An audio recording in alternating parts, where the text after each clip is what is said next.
expert comptable. Je suis le président de l'Ordre national des experts comptables et comptables agréés.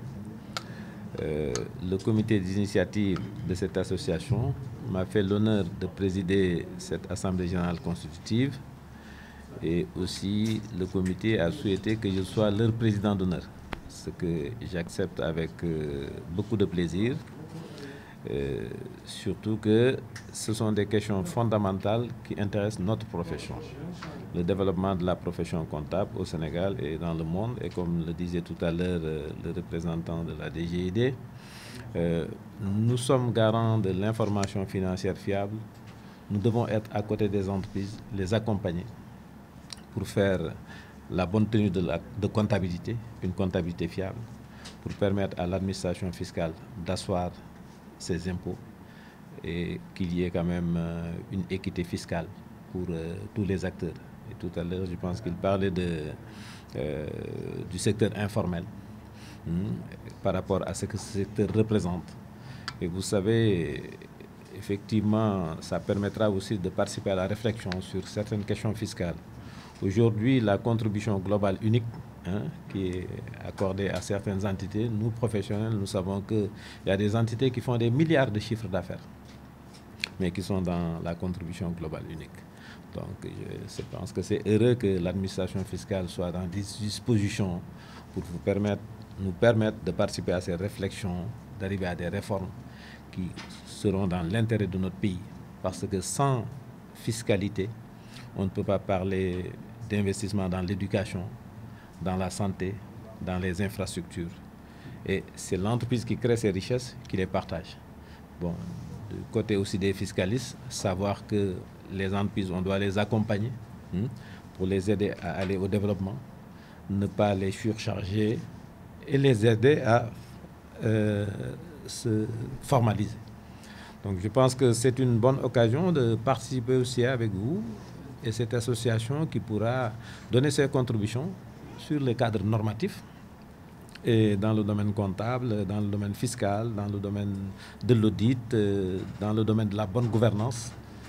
Donc, vous, comptables, fiscalistes, économistes, financiers, vous êtes des acteurs clés du développement. Donc, je pense que c'est une association qui fera l'objet d'une bonne attention de la part des pouvoirs publics. Merci, Monsieur le Président. Vous avez en tout cas tout dit. Si vous pouvez faire un petit résumé en wolof. Waaw, ñu ngi. Monsieur le Président, comment comptez-vous faire à travers l'association en termes de sensibilisation auprès des populations pour mieux vulgariser l'information? Oui, la sensibilisation dépendra de l'orientation qui sera arrêtée par ceux qui dirigent l'association.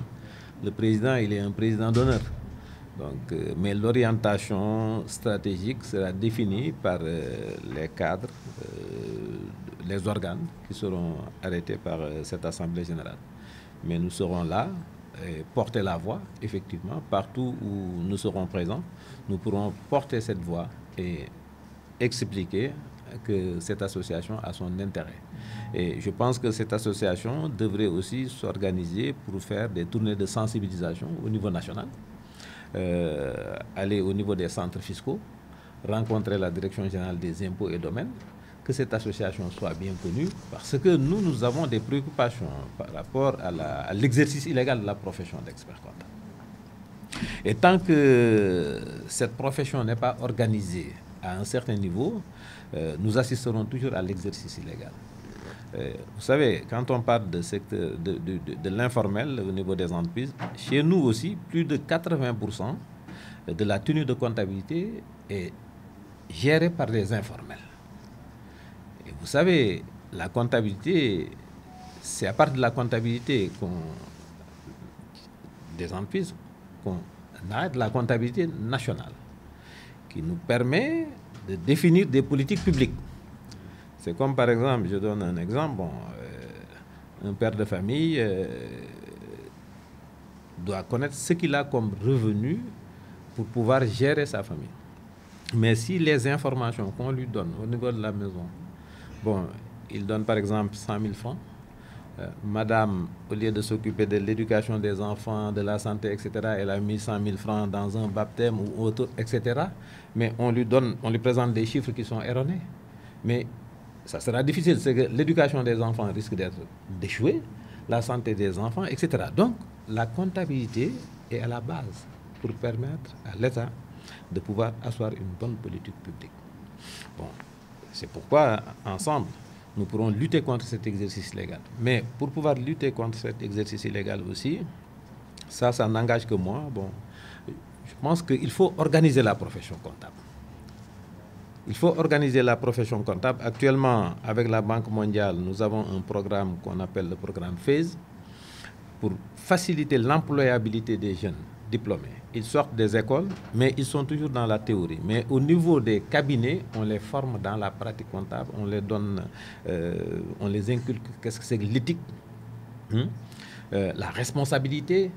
Et si c'est bien organisé, ces jeunes, peut-être, on verra comment les organiser. Bon, au niveau, par exemple, des différents départements, qu'on ait des personnels organisés, certifiés. Parce que dans ce cadre-là, il y aura des certifications délivrées par l'ONECA.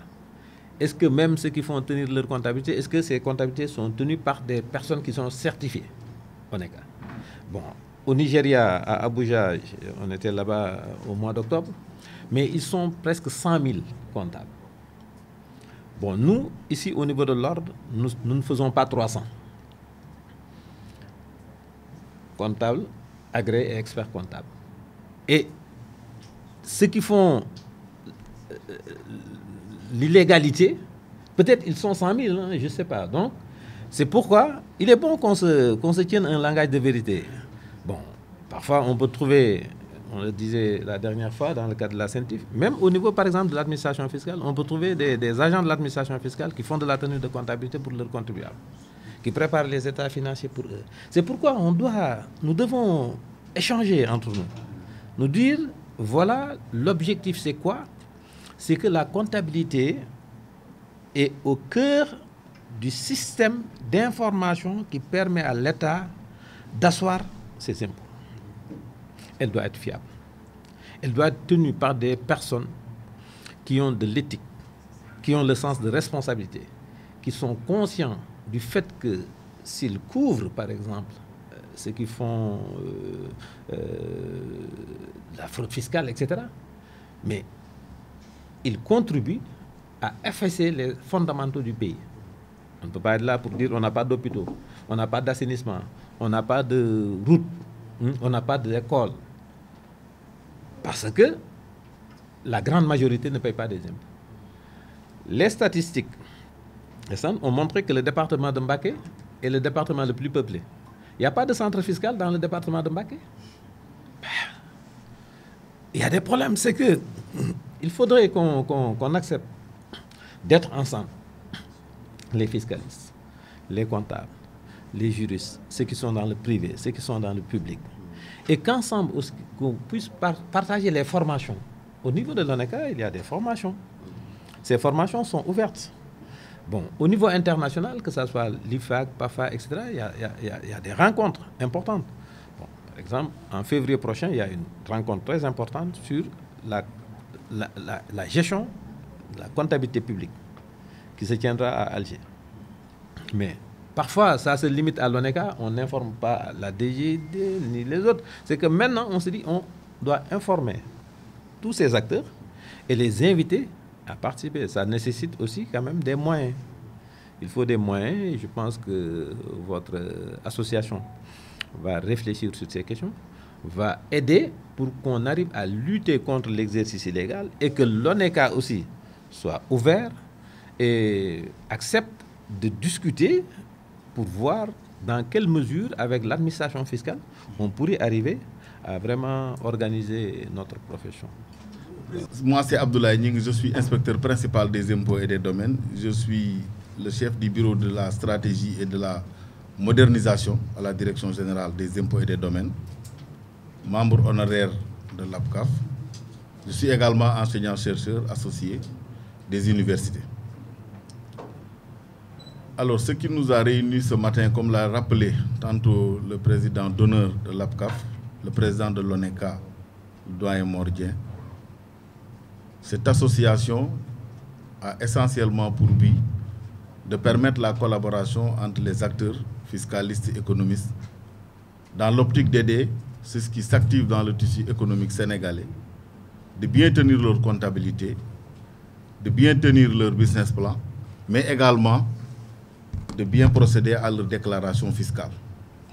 Parce qu'à l'entame de mon propos, je vous ai rappelé que les recensements de l'ANSD en 2019 ont montré qu'au Sénégal, il y avait plus de 600 000 NINEA recensés, mais également plus de 450 000 unités économiques. Mais malheureusement, le fichier de la DGID ne faisait que 85 000 contribuables. À côté de ces 85 000 contribuables, si vous prenez les déclarations issues du secteur privé comme public, il y avait pratiquement 500 000 retenus à la source, contre 6 millions d'actifs. Donc quand vous regardez le parallélisme, quand même, il est alarmant. 6 millions d'actifs, et sur ces 6 millions d'actifs, il n'y a que 500 000 qui sont déclarés, sur les 6 millions.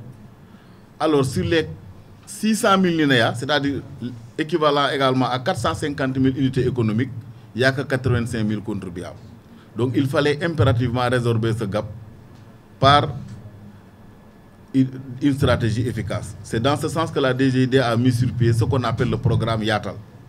Le programme YATAL qui est un programme opérationnel arrimé à la stratégie de mobilisation des recettes à moyen terme du ministère en charge des Finances et du Budget. Alors, à côté de ce programme YATAL, récemment, la Direction générale des impôts et des domaines a mis sur pied également ce qu'on appelle le PRESID, le programme de rénovation des sites de la DGID. Et maintenant, ces deux programmes combinés permettront en principe à l'horizon 2024 d'atteindre 500 000 unités économiques, 500 000 contribuables, c'est-à-dire 500 000 contribuables, mais également d'avoir le taux de pression fiscale de 20%. Mais également aider les entreprises, parce que l'informel n'était pas que l'informel fiscal, il y avait aussi l'informel foncier. Je sais que beaucoup d'entre vous habitent dans des maisons, mais n'ont pas de papier.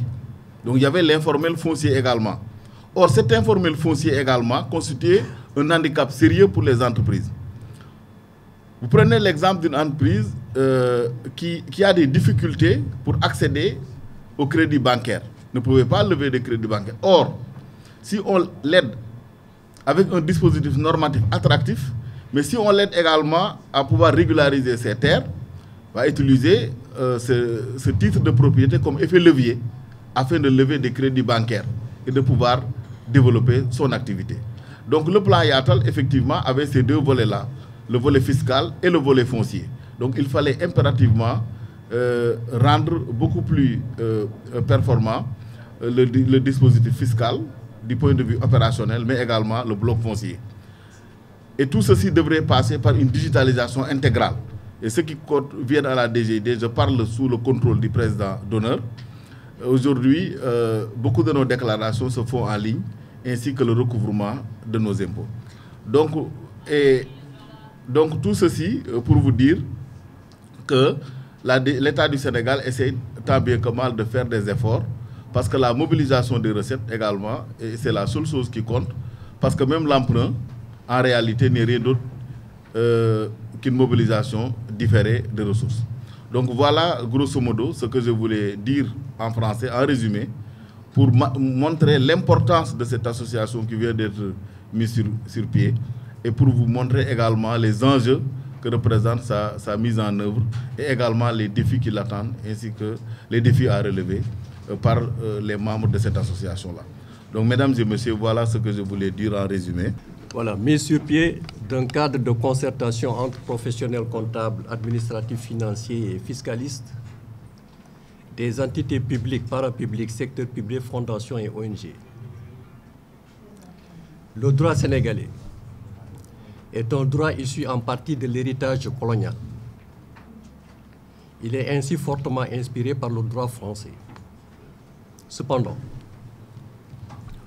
il est aujourd'hui de plus en plus marqué par l'influence des normes d'origine communautaire Et il importe de s'y référer car les normes communautaires ont vocation à s'appliquer de manière directe dans beaucoup de domaines du droit des affaires.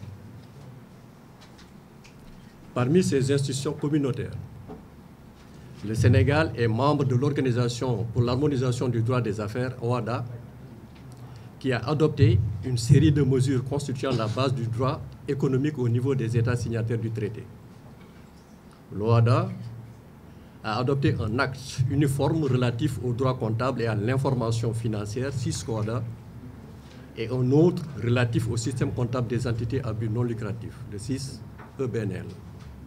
Mesdames, Mesdemoiselles et Messieurs,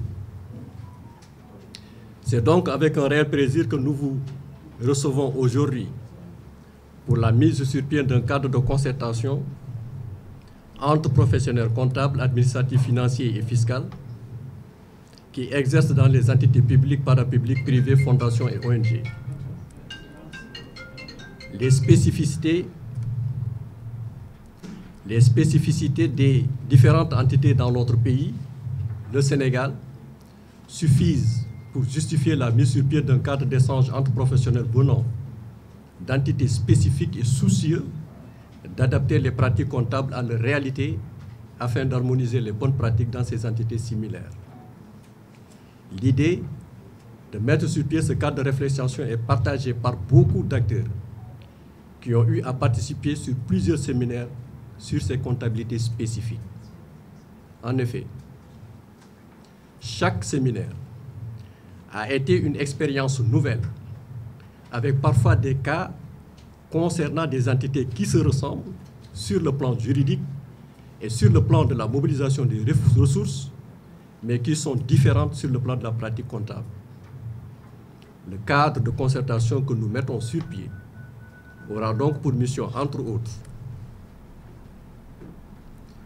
de développer les échanges entre professionnels sur toutes les questions comptables, financières, juridiques, fiscales et sociales concernant les agences, les projets, les programmes, autorités, hautes autorités, commissions, délégations, établissements publics, entreprises du secteur privé, entreprises du secteur parapublic, ONG, etc.